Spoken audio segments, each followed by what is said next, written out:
It was a breezy Thursday morning in Birmingham, Alabama, the kind of morning that made the schoolyard at Jefferson Middle feel almost hopeful. The sun hung low and golden in the sky, brushing everything it touched with soft light. School buses hissed as they came to a stop, releasing streams of students who poured out into the parking lot like water bursting from a dam, laughing, calling out to friends, tugging at backpacks and earbuds. 13-year-old Trinity Hayes sat just outside the main doors, tucked beside the flagpole. Her wheelchair made a soft creak as she adjusted her posture, watching the tide of students swirl around her like she didn't exist. She was small for her age. With warm brown skin and hair pulled into tiny puffs, there was something about her eyes sharp, observant, but most people never looked close enough to notice. Trinity had spina bifida. It wasn't something she talked about, not because she was ashamed, but because she'd long grown tired of the way people flinched when she mentioned it. She didn't want pity. She didn't want to be anyone's project. She just wanted to get to class without someone calling her wheels or asking if her legs felt funny. That morning, like every morning, she rolled herself carefully toward the front ramp. The air smelled faintly of cut grass and diesel. Her fingers pushed against the wheels with practiced strength. The path wasn't far, maybe 20 feet, but every morning it felt longer. She was 10 feet away when three shadows fell across the sidewalk. Camden Brooks stood in front of her, flanked by Hunter and Mike, 8th graders, bigger, louder, the kind of boys who smirked their way through life like the world owed them applause. Camden especially tall, smug, and wearing a Letterman jacket with his last name stitched across the shoulder like a crown. His father had donated the new gym scoreboard. Everyone knew his name. They didn't say anything at first. They just stood there, arms folded, eyes scanning Trinity like she was some odd object they couldn't quite figure out. "Morning," Trinity said, her voice small but firm. She didn't expect a response. Hunter took a lazy step forward and flicked the metal rim of her front wheel. "Ever think about adding some rocket boosters to this thing?" he said, laughing. Mike chuckled. Cameron didn't. He just stepped forward, all slow and deliberate. "Let's clear a path," he said, but then bent down like he was about to help. Only he didn't help. He grabbed the front bar of her wheelchair and, in one swift jerk, tilted it back. The world tipped with it. Trinity's breath caught. Her arms flailed, trying to grab something, anything. The chair flipped. Her shoulder hit the concrete with a dull, sickening thud. Her book scattered across the sidewalk. Her bag slipped from her lap. She lay on her side, blinking up at the sky. For one terrible moment, everything stopped. Then the laughter started. Hunter doubled over. Mike slapped Camden's back. "Dude," someone whispered in shock. A group of 7th graders nearby froze. Eyes wide, a girl covered her mouth. Another boy looked down at his phone, pretending not to see. A teacher in the distance turned just a second late, but no one moved. Trinity didn't cry. She didn't scream. She just lay there, her palm scraped, her elbow already bleeding through her sleeve. Her chest rose and fell in tight, even breaths. She stared up at the sky, lips moving silently, whispering something only she could hear. Not a prayer, not a curse, just a quiet promise. And in that silence, the space where decency should have lived. There was only wind and footsteps fading away, but someone was about to step forward, and everything was about to change. The day hadn't even reached second period when the tension hanging in the Jefferson hallways turned heavy and electric, like the sky before a summer storm. Whispers spread faster than morning announcements. Some kids repeated what they'd seen Trinity on the ground, Cameron laughing, the empty space where help should have been. Others denied it, said it wasn't that bad, just a joke, just playing around. But deep down, everyone knew it wasn't a game. The rest of the morning crawled for Trinity Hayes. She said nothing to her first period teacher, just handed in her homework with fingers still stiff from the fall. Her elbow throbbed beneath the makeshift gauze from the nurse's office. No one asked her what had happened. Not even the staff, not really. They treated her like a problem to quietly solve. Bandage her, send her back, move on. But Amiia Cross didn't move on. She had seen everything, not just the fall, but the look in Trinity's eyes as she lay there quiet, proud, not broken. That look didn't leave Amia's head all through homeroom. It was a rage that filled her. It was something colder, something sharp, a knowing that if someone didn't say something now, it would happen again, maybe to Trinity, maybe to someone else in a wheelchair, or someone who wore the wrong shoes, or someone who just looked different. Amiia had seen this pattern before. She knew how silence fed Dot in the back of room 112. Amiia sat gripping the edge of her desk, her leg bouncy with quiet intensity. Around her, kids whispered about the upcoming Unity Challenge that afternoon. It was supposed to be fun team relays, obstacle courses, silly prizes. But to Amiia, it suddenly felt like an opportunity. She raised her hand. Miss Carter, their social studies teacher, blinked. Yes, Amiia, I want to be team leader for the Unity Challenge. A few heads turned. Miss Carter adjusted her glasses. Okay, that's not how we usually assign. I want Camden Brooks on my team. Now everyone looked. The room buzzed instantly. One kid even let out a low whistle. Camden, who sat near the back, raised an eyebrow without looking up from his phone. Miss Carter blinked again, confused. You're sure? Positive, Amiia said.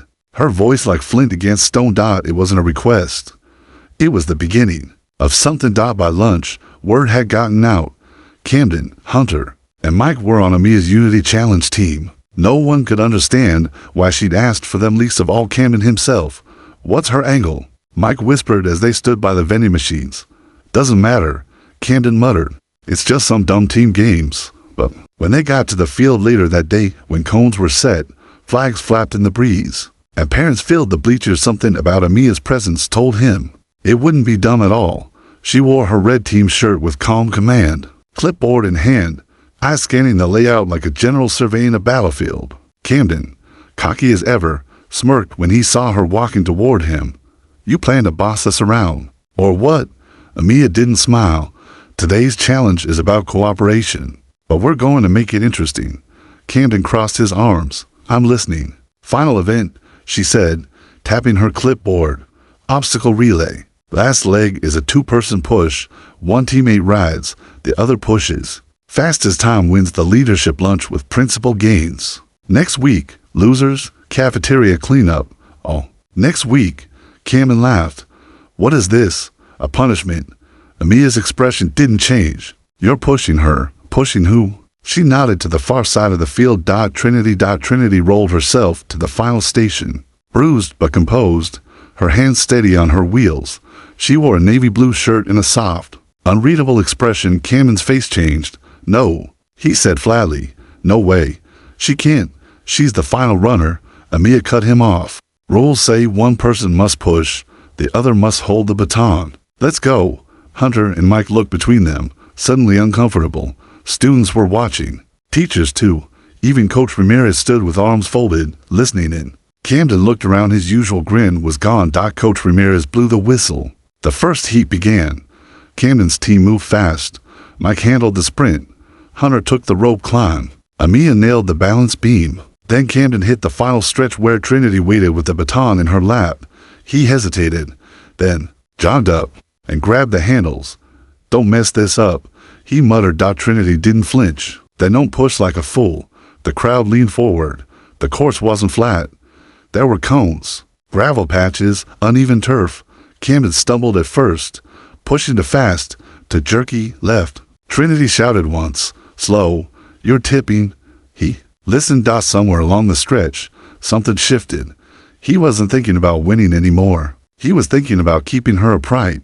And then together they crossed the finish line. Amiia held her breath. They won. And as the applause broke out across the field, Camden didn't raise his fists. He didn't celebrate.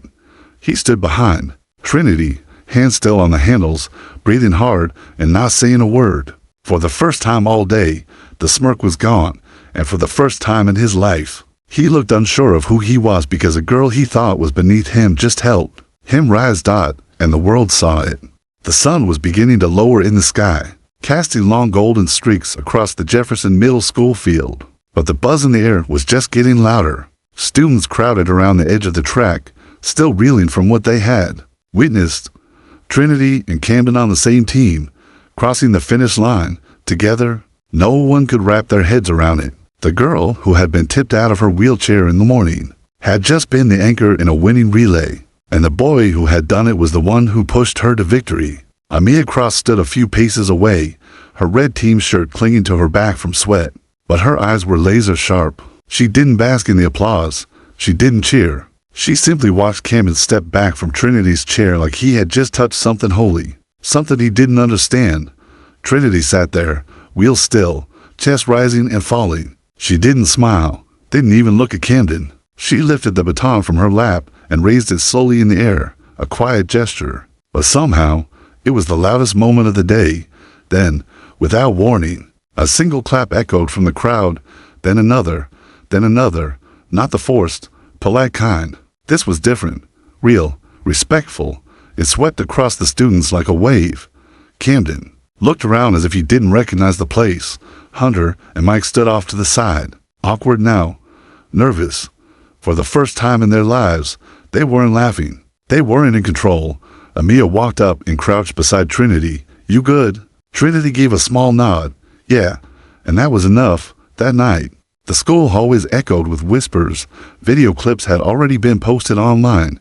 Students rewatched the moment again and again. The race, the push, the baton in Trinity's hand. One video slowed it down, capturing Camden's face just as they crossed the line somewhere between confusion, exhaustion, and a dawning realization. But Amiia knew the race wasn't the victory. It was just the start. She waited outside Principal Gaines's office the next morning, gripping a folded piece of paper in her hand. A proposal. Her heart hammered in her chest, but her jaw was set. The secretary gave her a strange look. Students didn't usually request private meetings with the principal, but let her in. Principal Gaines was already at his desk, sipping coffee and reviewing a thick stack of papers. His eyebrows raised as she walked in. "Miss Cross, I want to speak at today's character assembly," she said, before he could greet her. He set his coffee down. "That's unexpected. I want Trinity to speak to," Amiia added. "Just 10 minutes. That's all we need." The principal studied her. He'd seen kids come in with complaints, with excuses, with attitude. But this was different. This girl came in with purpose. He leaned forward. "I heard what happened yesterday. You saw part of it," she replied. "But I need you to see the rest. So does the school. What are you asking for?" She unfolded the paper. It was neatly written, bullet points, an outline, and a closing statement. "I'm not asking for punishment," she said. "I'm asking for change." Principal Gaines read the sheet. The room was silent for a full minute. Then he nodded once. 10 minutes, he said. At the end of the assembly, Amiia turned and walked out, her fist clenched not in anger, but determination. That afternoon, the school gym buzzed with its usual pre-assembly noise, squeaking sneakers, whispered jokes, the low hum of conversations. Students piled into the bleachers, jostling for seats. A few teachers tried half-heartedly to calm the crowd, but it was like trying to hold back a wave. Trinity sat beside Amiia near the stage entrance, her hands folded in her lap. She looked calm, but Amiia could see the way her fingers tapped the side of her wheelchair. "You sure?" Amiia asked quietly. Trinity looked out at the sea of students, some faces curious, some indifferent, some still laughing at jokes from lunch. "I've never been more sure," she said. Principal Gaines stepped up to the microphone. He cleared his throat, adjusted his glasses, and delivered the usual announcements on a roll. "Student of the month, reminders about hallway conduct." Then he paused. "We'll be ending today's assembly a little differently," he said, scanning the room. To students asked to speak, "Please listen." A ripple ran through the crowd. Curious eyes turned to the stage. Amiia and Trinity rolled forward together. The gym fell silent. Amiia took the mic first. Her voice wasn't loud, but it cut. "Yesterday, many of you saw something," she said. "You saw a girl fall. Some of you laughed. Some looked away. Some did nothing. That silence was louder than anything Camden did." She paused. The words hung in the air. Trinity took the mic next. "My name is Trinity Hayes," she said softly. "I've used a wheelchair my whole life. I've been pushed. I've been laughed at. But the hardest part isn't the stairs. It's the moments when everyone acts like I'm not there." The room was still. No coughs. No whispers. "They didn't see the physical therapy," she continued. "They didn't see my mom working 2 jobs to afford new wheels. They didn't see the bruises or the nights I cried, because a piece of me believed them that I was less." She glanced at Amiia. "But someone did see me and stood up." Amiia stepped forward again. "This school hangs posters about kindness, about respect. But posters don't matter if we look the other way when it counts." She looked across the room. Her eyes locked on Camden, who sat near the back, unmoving. "We didn't come up here to make anyone feel bad," she said. "We came to say this. Real strength is standing beside someone. When they're on the ground, real strength is rising with them. Silence. Then it began slow applause, then louder, not out of obligation, out of recognition. The gym shook with it. Camden didn't clap. He just sat there, hollow, like someone had stripped away everything he thought made him strong. And he wasn't the only one, because the entire school now saw the truth. The strongest people weren't the loudest. They were the ones who rose from the ground, and the ones who dared to lift them. What happened next wasn't just an assembly, it was a reckoning, and the ripple was just beginning. The gym was still vibrating with the echo of applause when Trinity and Amiia left the stage. Not a single teacher interrupted. No bell rang. No one looked at their phones. The silence afterward was almost reverent, as if something sacred had taken place on that polished wood floor. But back in the hallways, the mood was different. Trinity rolled beside Amiia, the chatter around them noticeably hushed. Eyes followed them, not the same mocking glances Trinity was used to, but something new, something uncertain. It wasn't admiration yet. It was reckoning. Some looked away, ashamed. Others nodded quiet acknowledgments from kids who had once been bystanders. Camden wasn't in the hallway. Not yet. But his name was everywhere. Everyone had a version of the story now. Some said he had been set up. Others insisted the race was his redemption. One girl swore she saw tears in his eyes as they crossed the finish line. Another claimed he didn't show up to class afterward. But no one knew for sure. The truth? Camden had left school early.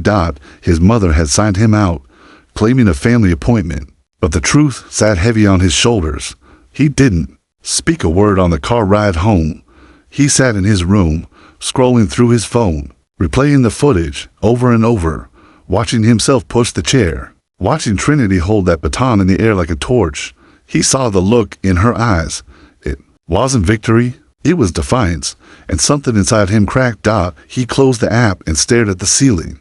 Back at school, Amiia wasn't done. She requested a meeting with Miss Carter and Principal Gaines the very next day. The memory of the fall still burned inside her. But what haunted her more was the silence. The kids who saw it happen and said nothing. The adults who arrived late and shrugged it off. The teacher who had quietly told her, "Boys will be boys." "I'm not asking for Camden to be punished," she said, sitting straight in her chair, her voice firm. "Suspending him won't fix what happened." "That's easy." Miss Carter leaned in, her brows furrowed. "What are you asking for, then?" "I'm asking for change." Principal Gaines nodded slowly. "Be specific." "Give us 10 minutes at tomorrow's staff development day," Amiia said. "Let the faculty hear what it feels like to fall and have no one catch you. Let them understand the cost of turning away. That's a teacher event," he said carefully. "And we're students," Amiia shot back, "living through what they choose not to see." There was a long pause. Then the principal folded his hands. "You've got 5 minutes. Make them count." Later that day, something even more unexpected happened. Camden returned. He didn't strut. He didn't talk. He walked the hallways like a man entering a courtroom. Students stepped aside. Some whispered. But no one jeered. He wasn't scary anymore. He was visible. For the first time in his life, Camden Brooks felt seen, and not in the way he wanted. He found Amiia and Trinity sitting outside the library, books open between them, their heads bent in conversation. He approached slowly, hands in his pockets. "I didn't mean," he started, but the words caught. He glanced at the ground. "I didn't mean for it to get that far. I was just messing around." Amiia didn't even look up. "You didn't think," she said. "That's the only part of that sentence that matters." He turned to Trinity. Her face was unreadable, calm, still. "I'm sorry," he said. "For real. I was being a jerk." Trinity studied him. "I forgive you," she said finally. "But I don't need you to be sorry." He looked confused. "Then, what do you want?" She smiled. "Just barely. I want you to do better." Camden nodded slowly. "Okay." He turned to leave, but paused. "If you ever need help with your chair, or whatever, I'm decent with tools." Trinity gave a small shrug. "We'll see." By the end of the week, something subtle but undeniable began to shift. Trinity noticed the difference first. Doors opened more often. Kids who had once avoided her now nodded, even smiled. A group of 6th graders asked if they could sit with her at lunch. She said yes. Amiia was invited to speak at the faculty training after all. That 5 minutes turned into 20. Teachers listened not just politely, but with real discomfort. Some took notes. One even cried. Principal Gaines met with the student council and asked amiia to help launch something new, a monthly student circle where kids could speak openly about the things no one talked about. Bullying, silence, disability, shame. They called it the circle. The first meeting was held in room 204. 5 students showed up. The second, 15. Camden came to the third. He didn't speak, not yet, but he sat and he listened, and that, amiia thought, was enough for now. And then came the poster. It appeared one morning above the lockers, freshly painted by the art students under the guidance of Ms. Morales. A mural of 2 girls, one standing, one seated, both staring forward, their eyes bold and unflinching. Above them, in block letters, respect. Doesn't ask permission, no names, no dedication, just truth, and it was only the beginning. The weather began to turn warmer in Birmingham, but inside Jefferson Middle School, the atmosphere had already shifted. A slow, steady current of something new hummed through the halls, something you couldn't quite name, but could feel in the way students lingered longer at their lockers, or how teachers paused before speaking, as if they now understood that words carried weight. Trinity Hayes had not disappeared back into the shadows after the assembly. In fact, for the first time since she rolled through the school's front doors months ago, she found herself in unfamiliar territory, being noticed, not stared at. It wasn't fame. It wasn't popularity. It was something else, something deeper. It was respect, but it came with tension. Camden Brooks had gone quiet, not withdrawn, not fake, but quiet. Some students thought he was planning some kind of comeback prank. Others said he was just humiliated, licking his wounds. But Camden wasn't thinking about revenge. He was thinking about his little brother. Mauer. Mauer had started 6th grade a few months ago. An idolized Camden wore his hand-me-down hoodies, mimicked his walk, even once told a girl in gym class that his brother ran the school. But something changed after the Unity Challenge and the assembly. That afternoon, Mauer didn't meet Camden at the bus line like he usually did. Instead, Camden found him waiting outside the gym, backpack sagging, staring at a new flyer on the bulletin board. "What's that?" Camden asked, trying to keep it casual. "It's for the talent showcase," Mauer said. "In a year, you know, dancers, singers, stuff like that." Camden shrugged. "You signing up?" Mauer hesitated. "I was thinking about it, but I don't want to look dumb." Camden chuckled without humor. "You won't." Mauer glanced up. "You think Trinity's doing something?" Camden blinked. "What? She's cool," Mauer said, like it was the most obvious thing in the world. The way she talked at the assembly, everyone's still talking about it. Camden didn't answer. He stared at the flyer, then back at the hallway. That night, something happened that changed everything. Trinity was wheeling home down their sidewalk after a grocery run with her mom. It was a warm dusk, birds chirping from telephone wires, distant sounds of kids playing in backyards. Her mother went ahead to unload bags from the car. Trinity paused, adjusting a loose brake screw, and that's when she heard a voice. "Hey." She looked up. It was Camden. He stood at the edge of the sidewalk, holding a plastic toolbox awkwardly in one hand, like it didn't quite belong there. "I figured you weren't kidding," he said, nodding to her chair, the wheels leaning. Trinity arched an eyebrow. "You followed me home." He flushed. "No, I live 1 block over. Swear." She studied him for a long second, then tilted the chair slightly. "Go ahead. Let's see what you can do." He dropped to his knees and opened the box. He didn't talk, just worked. Checked bolts, adjusted tension, replaced 1 screw. Trinity stayed quiet, watching, evaluating. When he finished, he stepped back. "Should roll straighter now. I tested it with my cousin's chair once. She has CP. Trinity's face softened. "You never mentioned her." He shrugged. Didn't think it mattered. There was silence. Then, she gave the wheels a push. It was subtle but better. She looked down at him. "Thanks." He stood up. "Don't thank me. Just, if you ever do that poetry thing again, let me know. I think Mauer wants to come." Trinity blinked. "Poetry thing, you know," Camden said, rubbing the back of his neck. "The storm in still water. Stuff you said at the assembly. That hit." Trinity didn't smile, but her voice was soft when she answered. "We're thinking about doing something for the talent show." Camden's eyes lit up, then dimmed. You doing it with Amiia. Who else? She said. She's the reason I found my voice.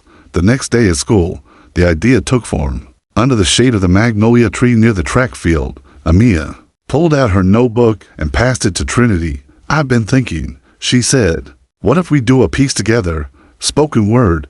You and me, a duet. Trinity hesitated. On stage. Amiia nodded. That's a lot of eyes. Trinity whispered. I know, Amiia said, but this time, we're controlling what they see. Trinity exhaled, then nodded. To weeks passed in a blur of after-school writing sessions, whispered verses, erased lines, and quiet laughs. They met in the library, the courtyard, even in Miss Carter's room during lunch. Trinity brought the depth of truth. Wrapped in stillness, Amiia brought rhythm, fire, and that unshakable stare that could slice through pretense like a knife. Their piece took shape, a call and response. A story of invisibility turned into fire, a quiet girl who rose, a friend who stood when no one else did. They titled it, Don't Call It Soft. The night of the talent showcase arrived like thunder on the horizon. Parents packed the gym, phones ready, kids buzzing backstage in sequins and sneakers. Trinity sat behind the curtain, her hands clenched. Her mom kissed her forehead gently. You don't have to prove anything. I know, Trinity said softly, but I want to. Mr. Hargrove, the drama teacher, stood at the mic like an old carnival barker, and now, he called. We've got a special performance and original spoken word piece by Amiia Cross and Trinity Hayes. The gym hushed. Then two girls appeared, one walking, one rolling, and everything went still. No one could have known it yet, but the moment they opened their mouths, Jefferson Middle would never be the same again. The silence in the gym was unlike anything Jefferson Middle had ever experienced. Not the bored kind of quiet that came during a test or a lecture. This was reverent, like the hush before a lightning strike.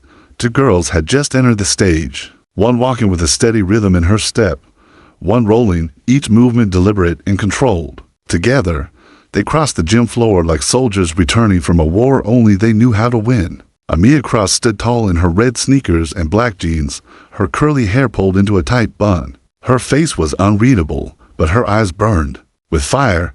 Trinity Hayes rolled beside her in a midnight blue dress, subtle silver streaks tracing the sleeves like constellations. Her wheelchair wheels gleamed, recently cleaned in a line thanks to the boy who once knocked her over. They positioned themselves at center court.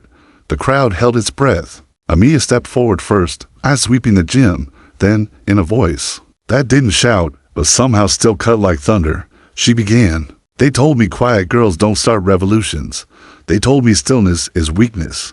That silence is surrender. But I've seen thunder roll in on wheels. Trinity followed, her voice softer but piercing. I've been the shadow they stepped over. I've been the joke passed in whispers. But now I am the sentence they can't erase. The words moved like a tide back and forth. Between them, Amiia brought the rhythm. Trinity brought the steel. Together, they painted a picture with language of locker slams and hallway stairs, of missed lunch tables and assemblies that talked about kindness but never practiced it.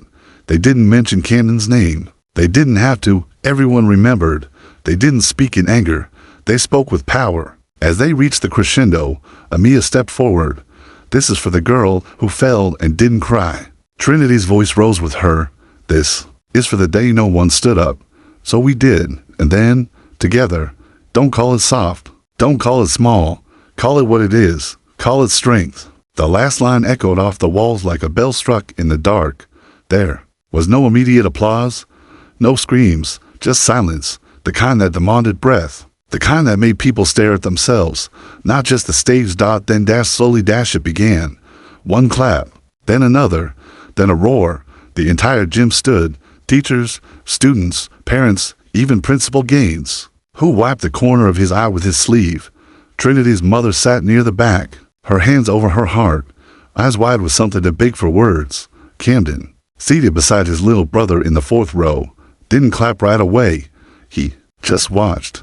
Mauer stared up at Trinity like she was something out of a storybook. Camden whispered something so softly only his brother heard it. That was real. Mauer nodded. It was. Backstage, Trinity let out a breath as Amiia crouched beside her. You did it, Amiia said. Eyes shining. Trinity shook her head. We did it. The final week of school unfolded like the slow turning of a page. Lockers emptied. Yearbooks filled. with crooked signatures and inside jokes. But the story that everyone carried wasn't written in Sharpie. It was written in the way people moved. Students stopped laughing at kids with stutters. Doors opened before anyone asked. Teachers started listening differently. And one day, near the mural of the two girls once standing, one sitting Camden stood with his brother, staring up at the wall. "What's it mean?" Maura asked. Camden's voice was soft. "It means strength doesn't always look how we think it does. It means don't wait until you're the one on the ground to care. It means listen the first time, the following fall." Amiia became the first ever student inclusion officer at Jefferson. She led weekly discussions, peer mediations, and a project called the MIC Table, where any student could speak for 5 minutes during lunch about anything. Trinity transferred to Washington High School, where she joined the poetry club and eventually competed in her first statewide spoken word slam. She didn't win, but she didn't need to. The video of her and Amiia's performance had gone viral. Millions of views, shared by activists, educators, even national news. But Trinity's favorite moment wasn't online. It came quietly too. Weeks into her new school year, when a girl in a hijab, who'd been sitting alone at lunch, rolled up beside her and whispered, "I thought people like us had to stay quiet." Trinity looked at her and said the only thing that mattered, not anymore. Back at Jefferson, the mural remained. No plaque, no names, just a figures. One standing, one seated, both unafraid, and above them, 5 words that told the story of everything that came before and everything that was still to come. Respect doesn't ask for permission, and neither did they. Not anymore.